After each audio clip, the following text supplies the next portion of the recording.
Olá, sétimo ano. Bom, vamos dar continuidade ao conteúdo. O tema de hoje será a população brasileira. Bora lá. Bom, antes de mais nada, da gente fazer esse estudo demográfico, que nada mais é o estudo sobre a população, no caso, a brasileira, né? Nós precisamos rever alguns conceitos que às vezes a gente ouve falar, mas muitas pessoas acabam esquecendo. Então vamos lá. O que seria a população absoluta? Toda vez que vocês ouvirem população absoluta, vocês tenham em mente que seria o total de habitantes. Então, população absoluta são todos os habitantes, tá? É o total.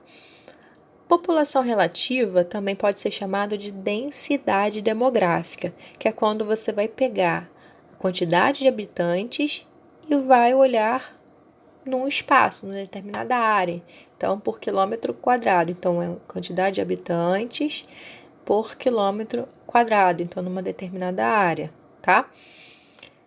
Crescimento vegetativo, que seria a diferença entre as taxas de natalidade e as taxas de mortalidade. A taxa de natalidade nada mais é que o número de nascidos a cada 1.000 habitantes e a taxa de mortalidade, a quantidade de óbitos a cada habitante. Então, você pode ter, quando a gente olha o crescimento da população, a gente olha essas duas taxas, né? A quantidade de nascidos, que é a taxa de natalidade, e a quantidade de óbitos, que seria a taxa de mortalidade. A diferença delas, se for positiva, significa que a população ela vai estar crescendo. Se for negativa, essa população vai estar em declínio, né? Questão de crescimento. Então, vai ser nulo o crescimento. A taxa de fecundidade seria o número de filhos por mulher. Quantos filhos essa mulher ela tem, tá? E DH, que quando a gente estuda mais à frente DH, a gente usa muito desses conceitos, porque são fatores, são quesitos que a gente usa para saber o nível de desenvolvimento de uma sociedade ou de um país, tá? Então, é o índice de desenvolvimento humano, ele vai servir para medir o grau de desenvolvimento da sociedade, né? Então, vai olhar a educação, a saúde, a renda, expectativa de vida. Expectativa de vida, se vocês quiserem acrescentar aí, vocês podem colocar aí um tópico um a mais, né? Expectativa de vida, 2 pontos, que é a idade média que a pessoa vai viver, tá? E também entra na hora que a gente vai olhar o IDH. Bom, umas características gerais sobre a população brasileira. Conforme os dados do IBGE, que é o Instituto Brasileiro de Geografia e Estatística, o Brasil tem mais de 200 milhões de pessoas, tá? Apresenta uma grande concentração populacional. A gente está atrás da China, que está em primeiro lugar, a Índia, que está em segundo, os Estados Unidos está em terceiro lugar no mundo, né, em questão de população, e a Indonésia. Então, o Brasil é o quinto maior, né, mais populoso, o quinto maior país em população absoluta, ou seja, em questão de quantidade total de habitantes. Porém, não é porque o país ele é muito populoso que ele vai ser também muito povoado. No Brasil, a gente encontra ainda vários vazios demográficos. Esses vazios demográficos seriam áreas onde você tem uma população, uma concentração de população muito baixa, que ocorre principalmente no norte, tá? E nesse mapa ele vai demonstrar isso. Mapa sobre a densidade populacional, lembra?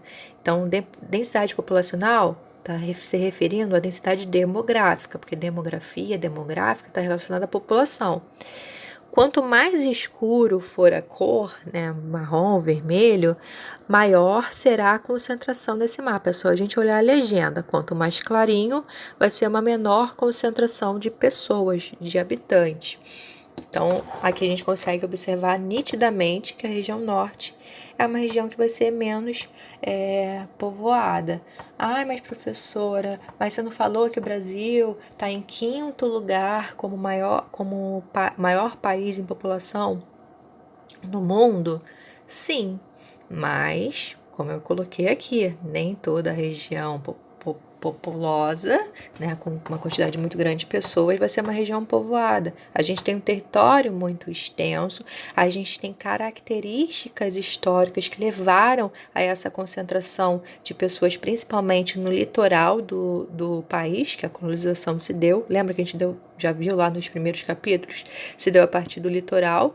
Então, tudo um reflexo também histórico e das condições naturais. A gente tem as barreiras naturais, né? Seja o relevo, um determinado tipo de clima, de solo, que vão fazer com que as pessoas procurem outras áreas, que seriam áreas de atração, que seriam melhor para elas viverem, tá? Então, é muito populoso, mas pouco povoado. Você ainda tem vários vazios demográficos. É uma sociedade miscigenada, então a gente já viu também isso em outro capítulo. A gente tem uma vinda de não só dos portugueses, e aqui a gente tinha os indígenas com várias tribos diferentes. Você tem essa mistura entre o branco e o indígena. Depois você tem a vinda, né, dos negros e de diversos outros imigrantes, como da Espanha, da Holanda. Então você tem uma grande miscigenação, você tem uma mistura de raças. Então o nosso povo é muito miscigenado. Também reflexo do nosso histórico, tá? Colonial.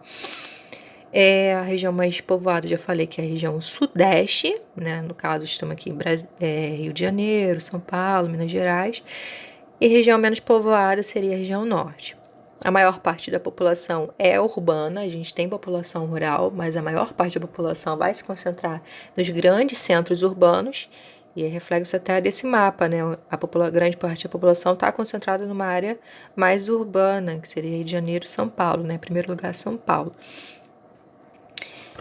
Há uma melhoria do IDH em algumas regiões, mas ainda temos fortes diferenças sociais, né? Uma grande desigualdade social, por mais que se tenha ao longo dos anos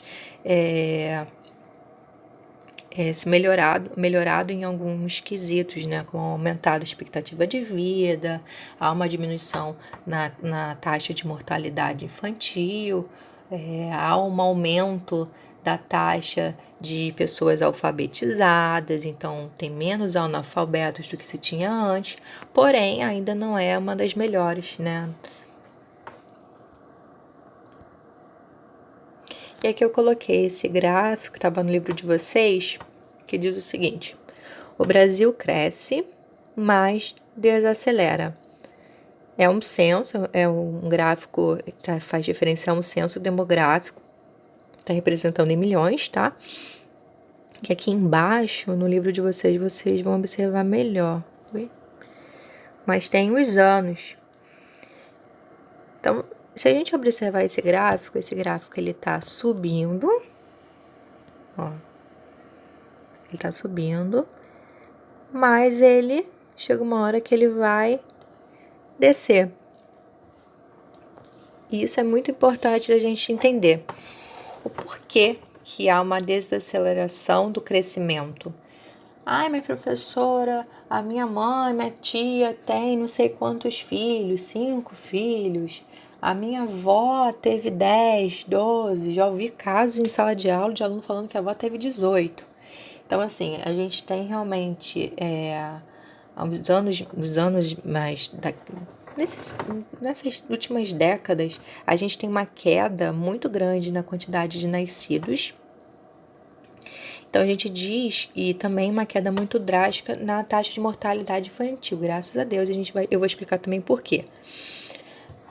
Então, a população brasileira, ela está crescendo ainda, as pessoas ainda estão tendo muitos filhos, mas a média geral, sempre a gente vê pela média nesses dados, tá? A média é que elas tenham menos de um filho, tá? Por família. Menos de 2 filhos por família, perdão. Então, há uma redução da taxa de natalidade, como eu falei, da taxa de fecundidade, que é a quantidade de filhos por mulher, e da taxa de mortalidade, bem como uma ampliação da expectativa de vida, ou seja, as pessoas estão vivendo mais. Isso se deve a alguns fatores que a gente vai ver mais à frente, tá? E a previsão para 2050 é que a gente tenha um crescimento populacional nulo, ou seja, essa curva da taxa da população vai cair muito mais, porque a taxa de natalidade vai cair muito mais, tá? E a taxa de mortalidade vai continuar caindo também. Ou seja, a população vai envelhecendo, porque a expectativa de vida vai aumentando.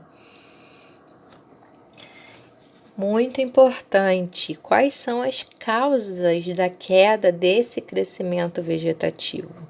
Né, que é a diferença entre a taxa de natalidade e a taxa de mortalidade. Por que essa população está no processo desacelerado? Aqui tem até esse mapa, né, mostrando a fecundidade.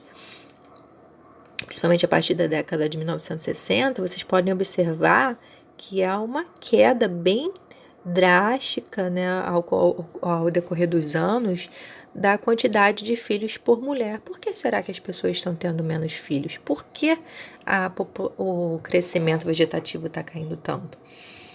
Bom, reflexo da queda das taxas de natalidade, mortalidade e fecundidade, como eu já falei.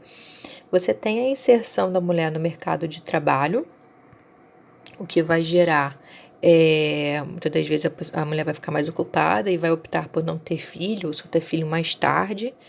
A economia brasileira, ela passou a ser mais industrial, né? A gente teve a Revolução Industrial, então, com isso, as pessoas que estavam no campo, elas foram em direção às cidades, porque aos centros urbanos, e formando esses centros urbanos, em vista de uma melhor qualidade de vida, né? Maior acesso à saúde, à educação, a saneamento básico.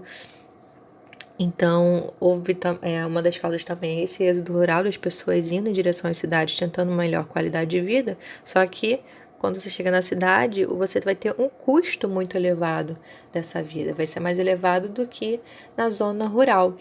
E na zona rural, gente, antigamente, se vocês conversarem às vezes, quem tiver bisavó ou avós que morou na roça, por exemplo, vão ver que a maioria tinha muitos irmãos. Por quê? Quanto mais filho você tivesse, mais pessoas você teria trabalhando, porque o filho significaria ajuda no trabalho, né, na roça. Então, o filho significaria mão de obra, né? Então, quanto mais filhos, mais ajuda lá na roça. Outras causas, né, fatores para essa queda do crescimento vegetativo são as melhores condições de saúde e sanitárias, tá, ao decorrer ao longo dos anos, das décadas. O melhor planejamento familiar, então, os casais, além das pessoas estarem casando mais tarde, muitos optam só por ter um filho, ou alguns optam por não ter filho nenhum, o máximo que tem um cachorro. E também o que a gente tem é uma disponibilidade de métodos contraceptivos, né? Não só cirurgias, mas você tem a pílula, o anticoncepcional muito difundido e a camisinha e vários outros métodos contraceptivos que vão fazer com que essa taxa de natalidade realmente caia ao longo das décadas, tá? Então, se está caindo essa taxa de natalidade e mortalidade, significa que essas pessoas estão envelhecendo mais. Então, você está tendo um aumento da expectativa de vida. Perdão. E a influência dos imigrantes no Brasil. Como a gente já viu nos capítulos passados, os imigrantes eles contribuíram para a construção do espaço geográfico e da população brasileira. Esse gráfico está no livro de vocês também. Ele... Deixa eu ver se eu consigo aproximar. Ele vai mostrar que, principalmente, quando você teve a abolição da escravatura, vocês conseguem observar que você tem um pico mais elevado? Você vai ter a vinda, né, a entrada de muitos imigrantes no Brasil em busca de emprego, em busca de terra, de uma nova vida. E acabaram trazendo consigo a sua cultura, né, e ajudando, né, favorecendo na construção da população brasileira e da cultura brasileira também, né. Mas lá para 1934, por mais que, né, que até aí o Brasil estivesse recebendo uma grande quantidade de imigrantes, se vocês olharem no gráfico, lá para 1934, você vai ter uma lei, olha aqui no gráfico. Deixa eu tentar marcar. Calma aí. Aqui, ó. 1930, nessa parte aqui de baixo, que eu não consigo marcar direito. Você vai ter uma lei de cota de imigração, tá? Feita lá por Getúlio Vargas, durante o governo dele. Que foi uma forma que o governo viu de proteger o mercado de trabalho brasileiro, porque estavam vindo muitos imigrantes e muitas das vezes aceitavam um valor até mais baixo, em questão salarial, e acabavam ocupando a vaga, né, do brasileiro. Então, eles fizeram isso para tentar proteger o mercado brasileiro. Então, houve uma grande queda na imigração, tá? Com essa lei de cotas de imigração. E eu já falei, né? Com a abolição da escravidão, intensificou-se a necessidade pela mão de obra imigrante e mão de obra qualificada, tá? Isso que representa o mapa, a gente já viu isso nos capítulos anteriores, quando a gente tratou sobre o povo brasileiro. Gente, é isso, até a próxima. Bom, qualquer dúvida vocês podem me perguntar. Beijinhos.